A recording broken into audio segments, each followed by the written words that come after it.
You almost need to keep your left side of the car in the hedge to not collide with the other car. So I start understanding what everybody's talking about.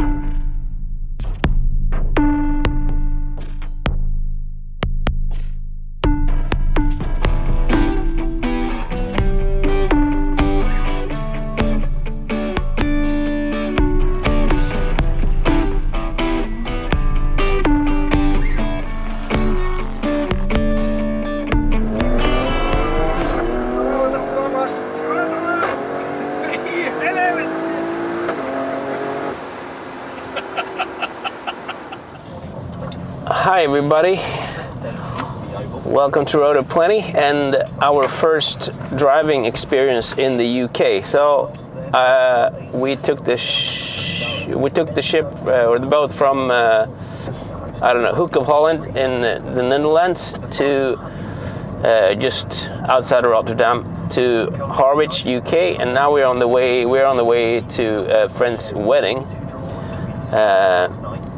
And since my wife is pregnant, we said, okay, let's take the car instead of flying. But anyway, so this is my first experience driving on UK roads. And we are using the Discovery mode because we have plenty of time today. So we're using the Discovery mode on the Via Michelin.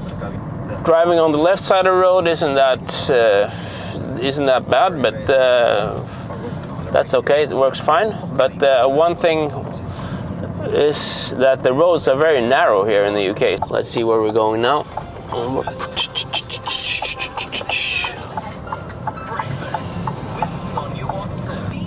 Another thing with the speed limits here, they're quite generous. So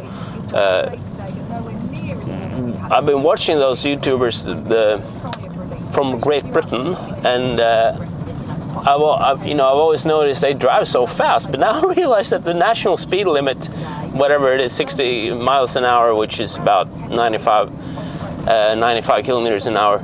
Well, it's it's quite fast for most roads, so it's almost difficult to keep the national speed limit. So it's a positive in a way. You don't need to think about the speed limit, but I can imagine there's a little bit more accidents here than at home. Who knows? Maybe drivers are better. We've averaged 9.5 liters per 100 kilometers since we left Stockholm, and part of that has been on Autobahn. Most of it has been on motorways. So, it's pretty good. Well, anyway, we're a little bit tight on mileage. We cannot do too many detours because basically if we do that, we're going to reach the mileage of the next service before we come home. That's also part of the reason why we took the ferry. I had planned actually to take the Eurotunnel, or at least the ferry at Dover-Calais, which is a lot cheaper than this ferry that we took. But it turned out that the mileage would be too high if we had taken that option. So basically this is where we are. Diversion, okay, that's okay. Diversion. So I'm not sure how much of the road you can see here, but out here everything is really nice. It is really nice here actually. Diverted traffic, I don't think so. So a problem I have with this application is that it's not north oriented. So I always drive with the navigators north up because I want to see where we're going. Now I don't have a clue what direction we're actually going, so I can only trust that we are going to the right. We're going to go to a place near Derby. We haven't booked the hotel for today yet, by the way. But we are taking this road now, and we're going to find some. It's still pretty early in the morning, 7:30. So we're going to take this road now to Cambridge because it's on the way where we're going. So we're thinking, Cambridge is a known place, so maybe they have some kind of place where we can get breakfast in Cambridge. Anyway, It's always an adventure being out with your car, and it's really, we really enjoy being on road trips like this. In 350 meters, turn left. It doesn't seem to be any particular side of the road that you park here in the UK. You just park facing any way, any direction you like. What it seems like anyway. Turn left. Turn left. Turn left. Maybe there's an maybe there is should be a British option of this Via Michelin. Turn left. You get a little bit sweaty actually when you're driving around on these small roads. You don't know the roads, and people seem to be driving as if they're alone on the road on those small roads. So you really have to be quick on the brake and then take avoiding action. But here it's this was the biggest, widest road we've driven on so far. So now we have left Cambridge, nice place, and we're on the way northwest. So one thing which is more confusing than the normal driving on the left road is driving on the, this is a British A road, so that would be something like a motorway. And I believe that the speed limit here is 70 miles an hour, and that would, I think, correspond to like 115 kilometers an hour. I'm not 100% sure, but I think so. Anyway, it's a little bit confusing now when you're on the motorway like this. I really have to think what side is the overtake. I mean, it's not difficult, but it's just you're used to always overtaking on the left side. Now you have to overtake on the right side, which is kind of well, it's a new thing for me. Anyway, I mean, I can't complain because I'm not paying for the roads here in Great Britain, so it is what it is. But the quality of the roads are not so good. This is good, but the smaller roads, I've never really felt that this car has any issue with the suspension, but actually it's quite harsh on the British roads. Note that when you're in dynamic, you cannot you can choose between the soft and the mid suspension. So I could still be in dynamic, but if you're in race mode, you can only choose between the hard and the mid setting. The race mode might not be your cup of tea, so to speak, for the British roads. All right, so we got to our destination here in just outside of Derby, and we've done just a little bit more than 2,000 kilometers to get here. It's been nice, no scratches on the on the wheels, so what I can see, very good. About half an hour's drive left here in Great Britain, and just when I picked up the camera to continue recording, we were asked to leave the main road, so we ended up on this small road again. To summarize our experience of driving in the UK, it's been better than expected. The roads have been a little bit worse than I thought, and they are very narrow, so in some cases, so you really have to watch it. Driving on the left side has not really been a problem. Sometimes when you go into a roundabout, it's a bit of an issue because you sit on the wrong side of the so the whole area around here with the mirror will block. Same thing here. It's very difficult to see where you're going actually. But I mean, when you exit someplace, but in general, it's been a nice experience driving here. I have the feeling that the British or English, since we're in England, drivers are quite polite. They don't get angry if you're in a way or whatever if you do something wrong, which occasionally happens when you are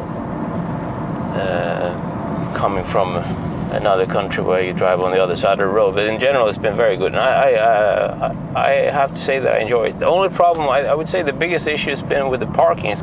When you park on a street, well, they don't take credit cards. They only take, you have to park with the SMS or with you install an app or something like that. But the problem is when you use the app, it's not working, because then you have to register your UK license number, but you don't. If you come from a foreign country, you don't have a UK license number. So it's a bit of a that's a bit of a mess, I have to say. I don't really know how to go about it, really. Sometimes you can find it. Some of the parking meters, they have like where you buy the ticket, they have a place where you can use your card, but most of them it's only coins. So I guess the most simple solution would be to get some coins. We didn't do that, but anyway, as you can see, it's a little bit tight. You know, you don't really have much room. And so far, we managed to go around here without damaging any mirror or wheels or anything. But you have to be really, really close to the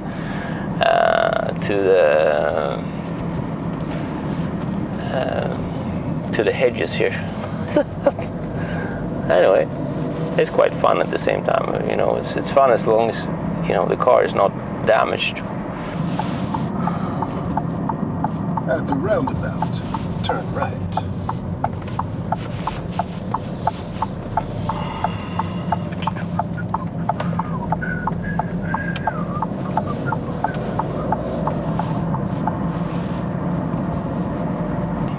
We will go from Harwich to or tonight, and then we arrive tomorrow morning. So we'll see if we will stay one night in Holland before we continue on the way home, or if we will go through Holland, Germany, and maybe Denmark. Let's see where we will end up tomorrow. Okay, so one thing you got to think of when you go to the UK or from the UK on a road trip is that you're going to be stuck in these lines to show your passport and so on, which I presume you didn't have to do before Great Britain exited the European Union. It's quite annoying. Anyway, we're quite glad, because apparently our original plan was to take the Eurotunnel or any of the ferries between Dover and Calais, and it turned out that now, as of this writing, they have serious trouble there, because basically the passport control in France, what I understand, you know, they are not ramped up for you know, checking all those passports and so on. So there are enormous queues to the ships, from the ships, or whatever. Anyway, so we're quite happy to be here, even if it takes a long time. Negative thing is that it's not really good for the fuel consumption, because every time you start and stop traffic, it's terrible. I turn off the engine, I'm a little bit, I don't want to turn off the engine all the time, because it's going to drain the battery if I do it too much, I think. So far so good. We don't really have a plan for the day, so we can actually start planning here what we're going to do now when we're waiting in line. Okay, so we're driving in Holland on the way towards Germany and Denmark. We booked a hotel in Denmark. We choose to take the boat actually from Denmark to Sweden to save a few kilometers on the mileage of the car. But I only 1,836 kilometers left to go before the next service.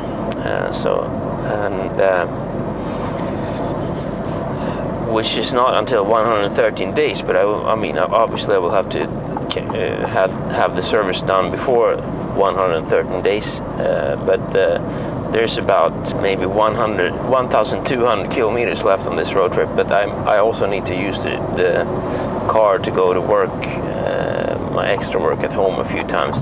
Driving here in Holland, I have to say, firstly, they seem to be using, I read something about it, but they are kind of using this very silent asphalt or tarmac. It's got lower rolling resistance, so, and since Holland is, or the Netherlands, are very, very flat, this makes wonders for the fuel consumption. I mean, I'm not driving particularly fast, so 105 kilometers an hour but average consumption of this trip so far just ticked down to 9.5 liters per 100 kilometers. So basically, when you're out on the road like this here in the Netherlands, you can go on a very steady pace, and there's not really any uphill whatsoever, so that keeps the consumption pretty low. Actually, I'm impressed.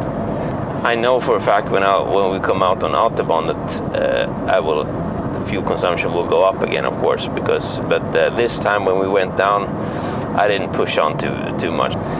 It's not really fun to go fast on a road like this. The only thing with Autobahn, when you go fast, is that you don't really, I mean, you need to constantly check in your mirror, because there's always something faster, or there could be something faster coming up, but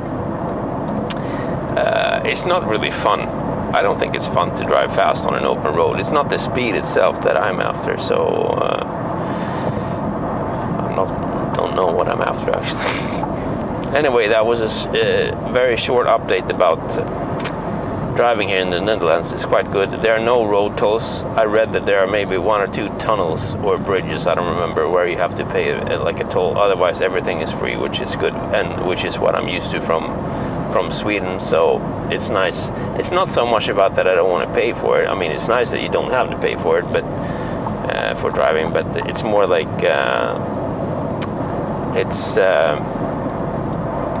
it's kind of annoying with all this, stopping to pay, and or having to buy, try to find out what kind of vignettes or whatever you have to buy. It's quite nice and hassle-free just to be able to go like it is. There's one thing that is quite interesting here. You have these time-depending speed limits. So at daytime on these, I don't know what you call this. Would call this a motorway, or it's not really a motorway. I don't know. Maybe it's a motorway. But anyway. They have like from 7 to 7. I mean, from 7 in the morning to 1900 hours in the evening, there's like a speed restriction of 100 kilometers, and at daytime is the speed nighttime is a speed restriction of 120. Well, I'm using Via Michelin today because it had a shorter route to where we're going tonight, so I just wanted to use that. You can see here that the Waze is not indicating that we're driving too fast, although we're doing 103 kilometers an hour when it's actually 100. However, the Via Michelin is indicating that we are, the speed limit being 100, and that we are going too fast. One more thing, last thing about the Netherlands, fuel prices here are a little bit more expensive than they are in Germany. Denmark also has higher fuel prices than Germany and Sweden, so my plan is to refuel the car in Germany, then we'll go through Denmark without fueling. This is something you should think about when you're out road tripping like this, going between different countries. I think just check the fuel price in different countries when you're going around, because they can, in most countries in Europe, they're quite the same, but sometimes they're a little bit high, or they are lower in some countries. So then you just make sure you check the prices before you go. I remember last time, I don't know if that's the case anymore, but when we were out 5 years ago, when we had the diesel, the 159, then in some countries, in many countries in Europe, the diesel was a lot cheaper than the petrol. But I don't know how it is now, actually. Well, in Sweden, for sure, the diesel is more expensive. I'm not quite sure why. We're in Flensburg, which is just south of the border to Denmark, and for some reason, although we are going from one country in the European Union to the next, so we have a hotel booked in Denmark. We were originally supposed to be there at 6 o'clock. According to the navigator. Now we're gonna be there at 1.5 hours later, which is a shame because the location seemed very good. I don't have a clue when they started with this, but it doesn't make any sense. To be diplomatic, the Danes are a little bit protective.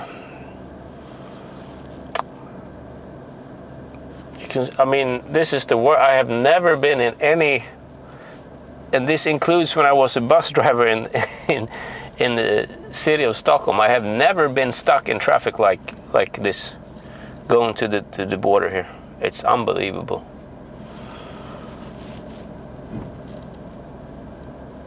Okay, so we finally arrived in Halmstad in Sweden. We took the ferry from Grenå in Denmark, which is just northeast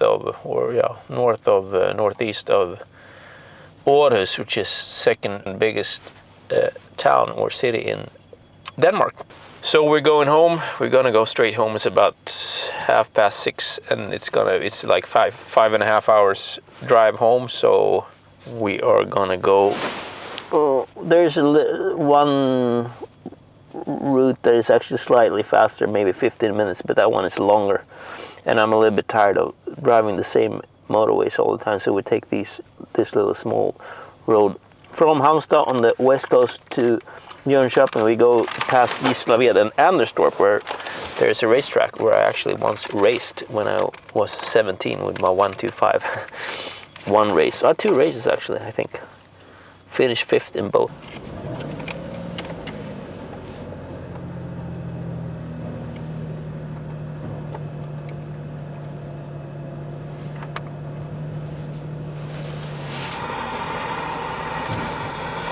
Good, almost first off. That's not always the case.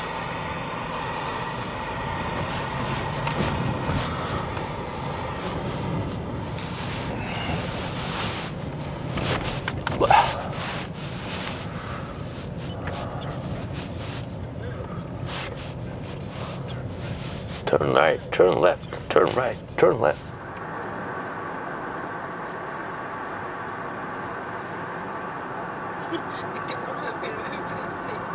Jag filmar bara så vet.